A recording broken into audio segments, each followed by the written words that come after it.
Bonjour à tous, vous connaissez sans doute Steam, c'est l'équivalent du Play Store ou de l'App Store sur ordinateur. Dessus, les utilisateurs peuvent télécharger des jeux, y jouer et gagner des objets dans ces jeux.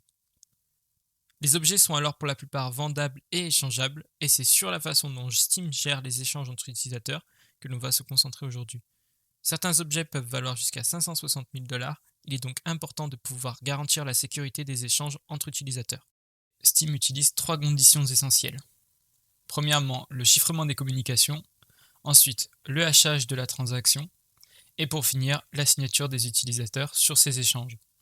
Si l'une de ces conditions n'est pas remplie, l'échange est alors refusé. Voyons en premier le chiffrement des communications. Il se fait lui aussi en trois étapes. Tout d'abord, nous commençons avec un chiffrement RSA afin d'échanger le certificat avec le serveur de communication. Ceci afin de s'assurer que celui-ci est bien un serveur officiel de Steam. Lorsque l'on est sûr que l'on communique bien avec le bon serveur, on peut s'échanger la clé partagée. On utilise alors ECTHE afin d'établir la clé symétrique. Concrètement, cela signifie que le client et le serveur vont générer une clé symétrique commune sans jamais se l'envoyer directement.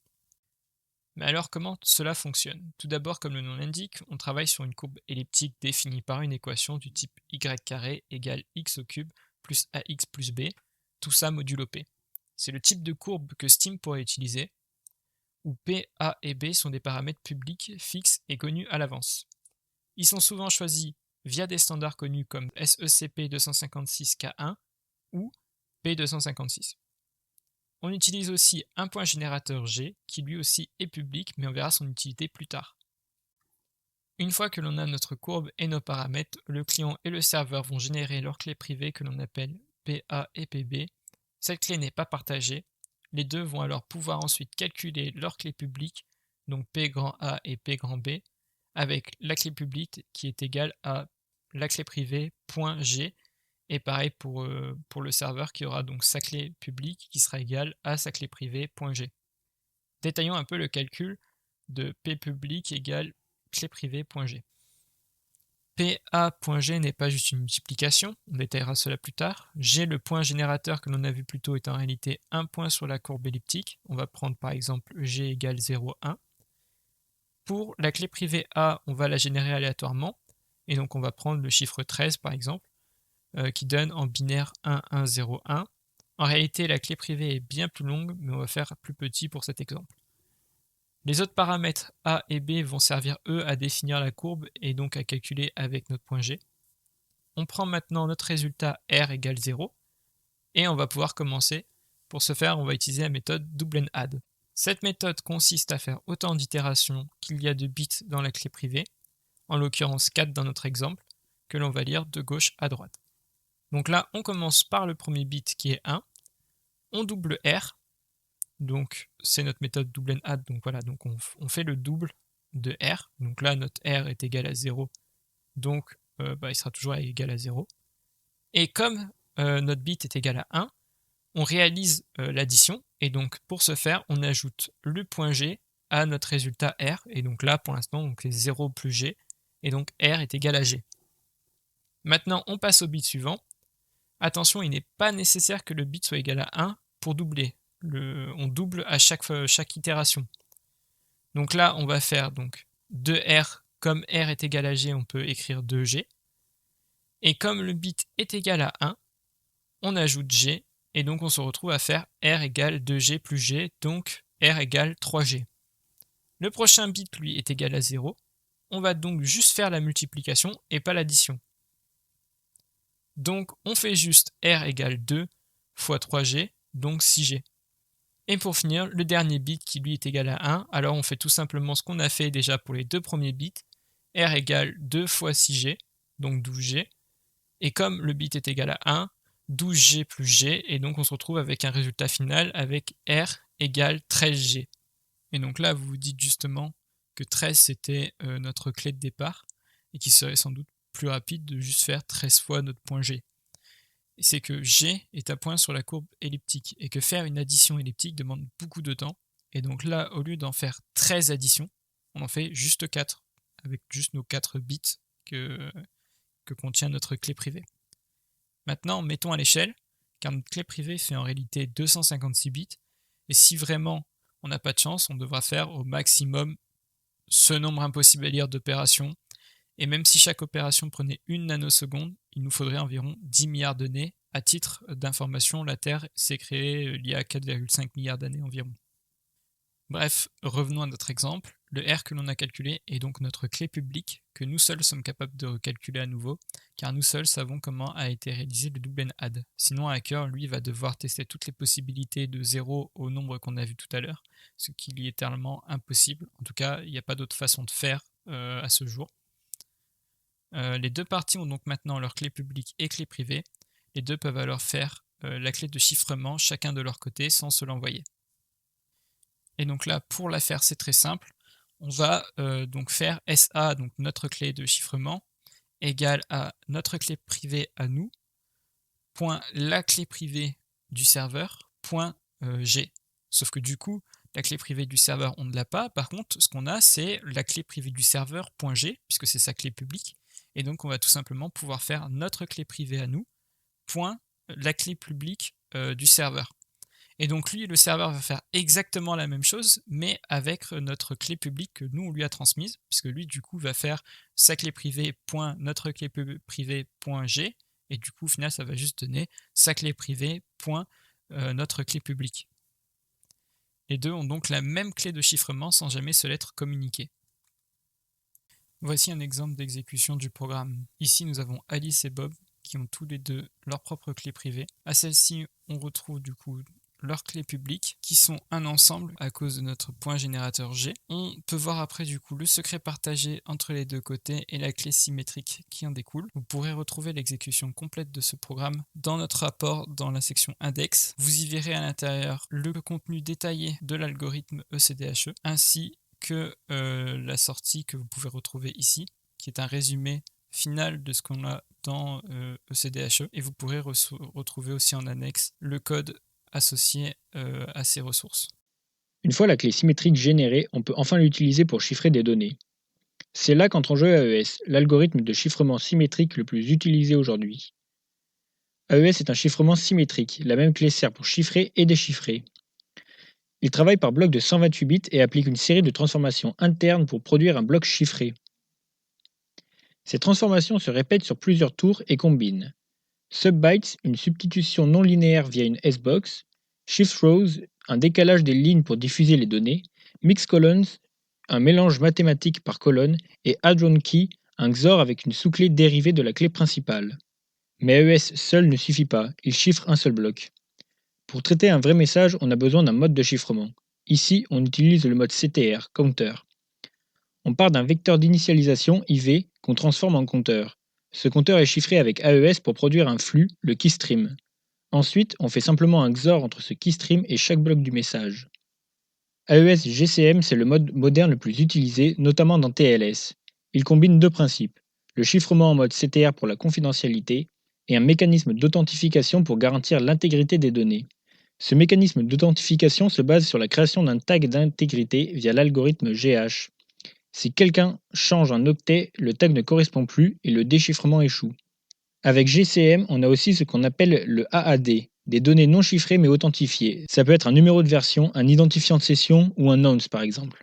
Cet AAD est alors utilisé pour le calcul du tag et offre une couche de protection supplémentaire. Maintenant, en dernière sécurité, nous avons l'application mobile Steam. Elle embarque la solution SteamGuard. Tous ceux qui l'utilisent en sont sans doute déjà été saoulés par celle-ci, car elle nous coupe dans notre connexion lorsqu'on fait des échanges ou qu'on essaye de vendre des objets. Son rôle par contre est de s'assurer que l'on est bien l'auteur de l'action, sinon sans ça, Steam impose un délai de 15 jours d'attente pour chaque nouvel échange ou vente. En plus de SteamGuard, l'application possède un secret unique S connu par le serveur. Attention, il ne connaît pas en clair le secret. Il doit être soit crypté, soit avoir la possibilité d'être reconstruit. Valve, la société mère de Steam, n'a pas donné d'informations dessus. Donc si je récapitule, l'application Steam possède deux éléments de sécurité supplémentaires pour l'échange, le secret S et SteamGuard. Quels sont alors leurs rôles ? Lorsque tout l'échange est prêt à être réalisé, Steam va envoyer l'échange au téléphone. L'utilisateur va donc pouvoir aller dans l'onglet SteamGuard pour valider l'échange ou non. Lorsque l'utilisateur valide l'échange sur le téléphone, le message de validation de l'échange accepte et l'ID de la transaction sont alors hachés avec HMAC et SHA-1. avec le secret S que seule l'application mobile Steam possède. Ce qui permet à Steam, lorsque la réponse revient, de s'assurer de pouvoir déchiffrer le message avec le même S et ainsi pouvoir oui ou non valider l'échange. Mais alors comment fonctionne le HMAC avec SHA-1 et le secret S? Pour créer le haché, on utilise donc SHA-1. SHA-1, c'est un algorithme qui prend un message de n'importe quelle longueur, le découpe, le mélange, l'écrase et ressort toujours la même chose, 160 bits, une empreinte unique. L'objectif, repérer la moindre modification. Tu changes un seul bit, le résultat n'a plus rien à voir. Pour bien comprendre, SHA-1 fonctionne en 4 phases. La première est la préparation du message. Avant de commencer, on standardise le format du message à une taille fixe. Pour cela, on ajoute un bit 1 à la fin du message pour marquer la vraie fin. Ensuite, on bourre de bit 0 jusqu'à atteindre une taille de 448 bits modulo 512. Et enfin, on ajoute la taille du message convertie sur 64 bits. On obtient alors un ensemble de blocs de 512 bits prêts à être utilisés. Prenons par exemple le chiffre 4. En bits, cela donne 100. On ajoute un 1 à la fin, on obtient 1001. Ensuite, on bourre de 0, soit 444 zéros. Enfin, on ajoute la taille du message sur 64 bits. Le message a une longueur de 3, soit en bits 1-1. Converti sur 64 bits, c'est alors 62 zéros suivi de 2 1. On ajoute alors cette taille à la fin du message et on obtient ce très grand chiffre. La deuxième phase est l'expansion du message. Une fois le message préparé, on peut le traiter. Pour cela, on va découper chaque bloc de 512 bits en 12 plus petits blocs de 32 bits chacun. On initialise alors un tableau de mots W avec pour 16 premières valeurs ces 16 petits blocs. SHA-1 va ensuite créer 64 petits blocs en appliquant des opérations simples. Chaque mot créé suit alors cette formule. Ça paraît compliqué de premier abord, mais le principe est plutôt simple. Propager l'information sur tous les mots et éviter qu'un changement soit local. Pour chaque petit bloc créé, on effectue un XOR bit à bit entre 4 mots précédents et ensuite on effectue une rotation gauche sur un bit. Cela consiste à effectuer un décalage à gauche de 1 bit en ramenant le bit le plus à gauche tout à droite. Prenons un petit exemple. Si on effectue une rotation gauche sur 1101, on obtient alors 1011. Maintenant, il faut juste appliquer cette logique sur un mot beaucoup plus grand. La troisième phase est la compression. Là, on entre dans le cœur du hachage. Pour cela, SHA-1 utilise 5 registres internes sur 32 bits A, B, C, D et E. Ces registres sont initialisés avec des constantes définies dans la spécification SHA-1. Pendant 80 tours, SHA-1 va mélanger les 5 registres, les morceaux du message, une fonction logique et ou XOR selon une plage de 20 tours, et enfin une constante K dépendant aussi de la plage de 20 tours. Chaque tour crée alors un nouvel état. Les registres B, C et D sont combinés avec des fonctions logiques. À cette combinaison, on ajoute E, le mot W correspondant au tour, la constante K et une rotation gauche sur 5 bits du registre A. Ensuite, on met à jour les registres. E prend la valeur de D, D celle de C, C une rotation sur 30 bits de B, B prend la valeur de A et A prend la valeur de la combinaison précédemment calculée. Toutes ces opérations assurent qu'un changement dans le message fera diverger le résultat final du hachage. Enfin, la dernière phase est la mise à jour du message final. Une fois les 80 tours terminés, on met à jour les valeurs initiales de hachage. Au début, ce sont les constantes avec lesquelles on initialise les registres, et ensuite ce sont les valeurs issues du bloc précédent. On met à jour ces valeurs avec les registres obtenus à la fin des 80 tours. Si le message contient plusieurs blocs de 512 bits, on répète l'opération sur chaque bloc avec les valeurs de hash obtenues pour initialiser les registres. Une fois tous les blocs traités, on concatène les 5 valeurs de hachage obtenues, ce qui nous donne un hash final sur 160 bits. Alors pourquoi SHA-1 est utile dans un HMAC? SHA-1 seul produit une empreinte, ce n'est donc pas suffisant. Tout le monde peut recalculer le résultat.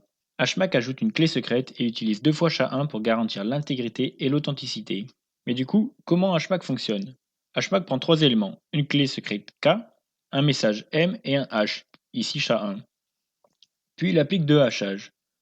Le premier, un hachage interne. On combine la clé avec un padding spécial appelé IPAD, puis on ajoute le message. Plus précisément, la clé secrète est XORée avec l'IPAD. À ce résultat, on concatène le message M. Et enfin, on applique SHA-1 sur les résultats de cette concaténation. Le contenu du message est alors lié à la clé secrète. Le deuxième hachage est le hachage externe. On remélange la clé mais cette fois-ci avec OPAD et on hache le résultat du premier hachage. Concrètement, on XOR la clé K avec OPAD, on concatène avec le résultat du premier hachage et on hache avec SHA-1 cette concaténation. Cela donne donc le résultat HMAC souhaité. Même si SHA-1 n'est plus recommandé pour la sécurité générale, il reste suffisant pour l'authentification TOTP où les données sont très courtes et la clé est secrète. L'usage est contrôlé et ne dépend pas des faiblesses de SHA-1. Pour rendre cela plus concret, nous avons implémenté nous-mêmes SHA-1. Nous avons alors utilisé un timestamp comme message, ce qui est souvent la norme pour le protocole TOTP. Nous pouvons alors voir la valeur du message original en bits, le résultat du haché et sa décomposition selon les registres utilisés pour le hachage. Le message obtenu n'a plus rien à voir avec son original.